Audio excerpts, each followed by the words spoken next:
नमस्कार। हिंदी विभाग DAV college Chica द्वारा आयोजित ई लर्निंग कक्षा में आप सभी का हार्दिक स्वागत है। आज हम बीए द्वितीय वर्ष के चतुर्थ सेमेस्टर के पाठ्यक्रम में हिंदी कहानियों की जो पाठ्य पुस्तक कथाक्रम, उस कथाक्रम पाठ्य पुस्तक की जो पहली कहानी है ईदगाह, श्री मुंशी प्रेमचंद जी द्वारा रचित। प्यारे विद्यार्थियों, आज हम इस कहानी को लेकर और इस कहानी के लेखक को लेकर जो वस्तुनिष्ठ प्रश्न हैं उन प्रश्नों पर बातचीत करेंगे। सबसे पहले हम बातचीत करते हैं इस कहानी के लेखक मुंशी प्रेमचंद जी को लेकर। प्यारे विद्यार्थियों, आपसे पूछ लिया जाएगा कि मुंशी प्रेमचंद का वास्तविक नाम क्या था, तो उसका उत्तर आएगा धनपत राय। मुंशी प्रेमचंद के पिता का क्या नाम था, उसका उत्तर आएगा अजायब राय। मुंशी प्रेमचंद का जन्म कब और कहाँ हुआ था, इसका उत्तर आएगा 31 जुलाई सन 1880 ईस्वी में वाराणसी जिले के लम्ही नामक गांव में मुंशी प्रेमचंद जी का जन्म हुआ था। मुंशी प्रेमचंद उर्दू में किस नाम से लिखते थे, तो इसका उत्तर आएगा मुंशी प्रेमचंद उर्दू भाषा में नवाब राय के नाम से लिखते थे। मुंशी प्रेमचंद की पत्नी का क्या नाम था, इसका उत्तर आएगा शिवरानी देवी। और यदि आपसे पूछ लिया जाए कि मुंशी प्रेमचंद जी ने कौन सी पत्रिका प्रकाशित की थी, इसका उत्तर आएगा हंस पत्रिका। और यदि आपसे ये पूछ लिया जाए कि मुंशी प्रेमचंद जी ने कौन कौन सी पत्रिकाओं का संपादन किया था, इसका उत्तर आएगा मर्यादा, माधुरी और जागरण इत्यादि। मुंशी प्रेमचंद जी की वह कौन सी रचना है जिसको अंग्रेजों ने प्रतिबंधित किया था, इसका उत्तर आएगा सोजे वतन। मुंशी प्रेमचंद जी द्वारा रचित किन्हीं दो नाटकों के नाम बताइए, इसका उत्तर आएगा करबला और प्रेम की वेदी। प्यारे विद्यार्थियों, मुंशी प्रेमचंद जी ने 3 नाटक लिखे हैं, करबला, संग्राम और प्रेम की वेदी। यदि आपसे पूछ लिया जाए कि मुंशी प्रेमचंद जी के किन्हीं 4 उपन्यासों के नाम बताइए, तो आप उसमें लिखोगे सेवा सदन, रंगभूमि, गबन और गोदान। और प्यारे विद्यार्थियों, मुंशी प्रेमचंद जी ने सेवा सदन, प्रेमाश्रम, रंगभूमि, कायाकल्प, निर्मला, प्रतिज्ञा, गबन, कर्मभूमि, गोदान इत्यादि प्रमुख उपन्यासों की रचना की है। यदि आपसे पूछ लिया जाए कि मुंशी प्रेमचंद जी की कहानियां किस नाम से और कौन से ग्रंथ में संग्रहित हैं, तो इसका उत्तर आएगा मुंशी प्रेमचंद जी की कहानियां मानसरोवर के 8 भागों में संकलित हैं। मुंशी प्रेमचंद जी ने लगभग कितनी कहानियां लिखी थी, तो इसका उत्तर आएगा मुंशी प्रेमचंद जी ने लगभग 300 कहानियों की रचना की थी, जो मानसरोवर के 8 भागों में संकलित हैं। इसी प्रकार प्यारे विद्यार्थियों, आपसे प्रश्न पूछ लिया जाएगा कि मुंशी प्रेमचंद जी का निधन कब हुआ था, तो इसका उत्तर आएगा 8 अक्टूबर सन 1936 ईस्वी में। रमजान के कितने रोज़ों के बाद ईद आती है, तो इसका उत्तर आएगा रमजान के 30 रोज़ों के बाद ईद आती है।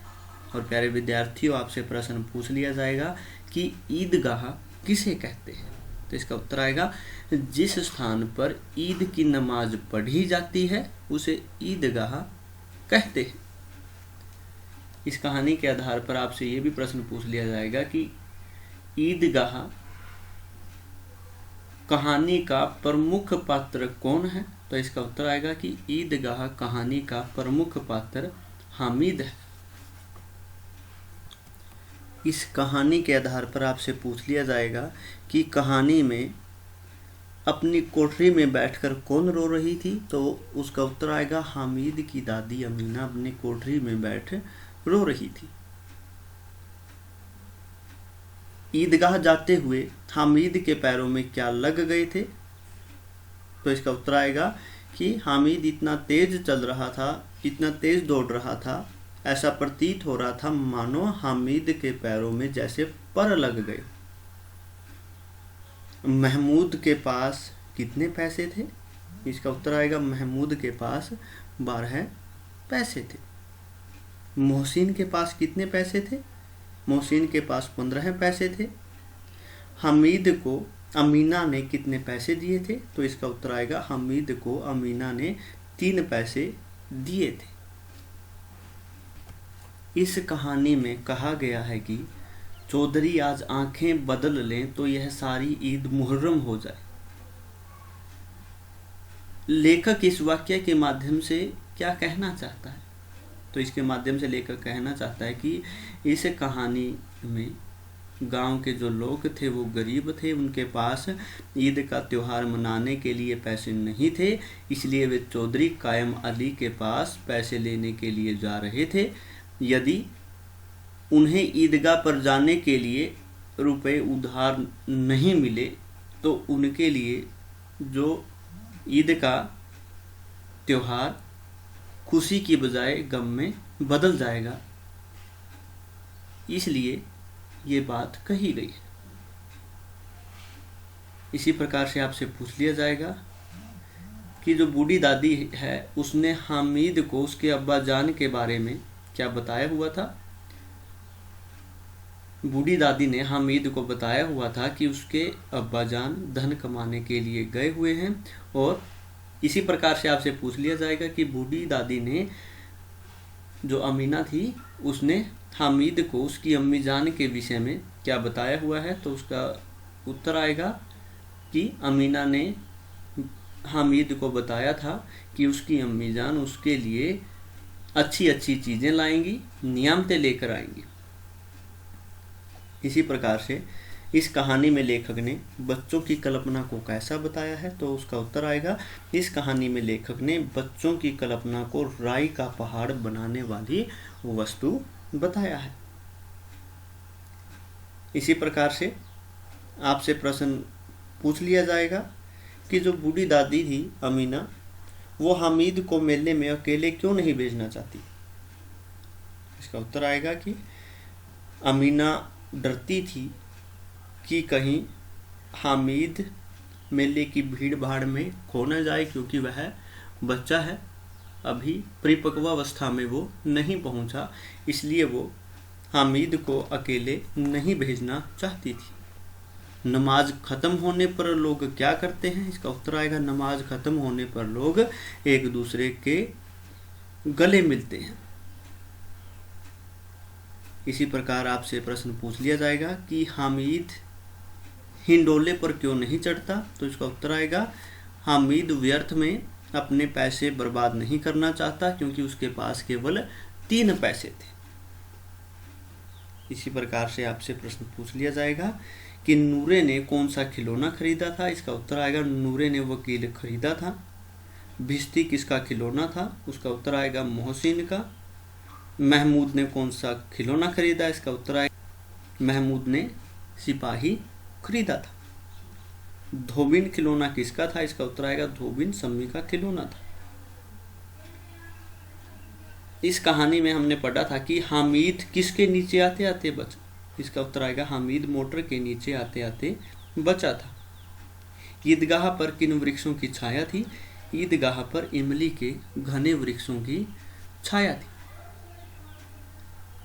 जाजिम क्या होता है? जाजिम फर्श पर बिछाने वाली छपी हुई चादर होती है। इसी प्रकार से हामिद मेले से क्या खरीद कर लाया? तो इसका उत्तर आएगा हामिद मेले से चिमटा खरीद कर लाया।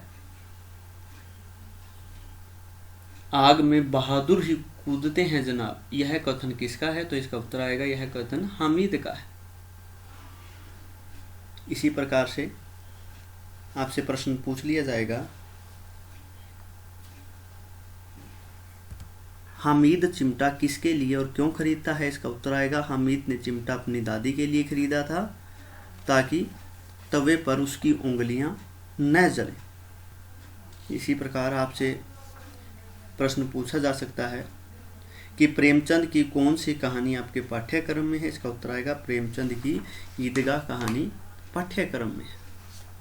तो प्यारे विद्यार्थियों, इस प्रकार के प्रश्न आपसे पेपर में पूछ लिए जाएंगे। इन प्रश्नों को लेकर जो हमने वस्तुनिष्ठ प्रश्न किए हैं, यदि आपके मन में कोई प्रश्न है तो आप निसंकोच अपने प्रश्न का उत्तर पूछ सकते हैं। सामने स्क्रीन पर मोबाइल नंबर दिए गए हैं, कॉलेज की ईमेल आईडी के माध्यम से भी आप अपने जवाब पूछ सकते हैं। और प्यारे विद्यार्थियों, मैं पुनः आप सभी से कहना चाहता हूँ, आप सभी से निवेदन करता हूँ कि आप सभी डीएवी कॉलेज चीका के यूट्यूब चैनल को सब्सक्राइब कीजिए, ताकि सभी विषयों के ई व्याख्यान आप तक पहुँच सकें और आपके ज्ञान वृद्धि में वो सहायक हो सके। आप सभी का बहुत बहुत धन्यवाद।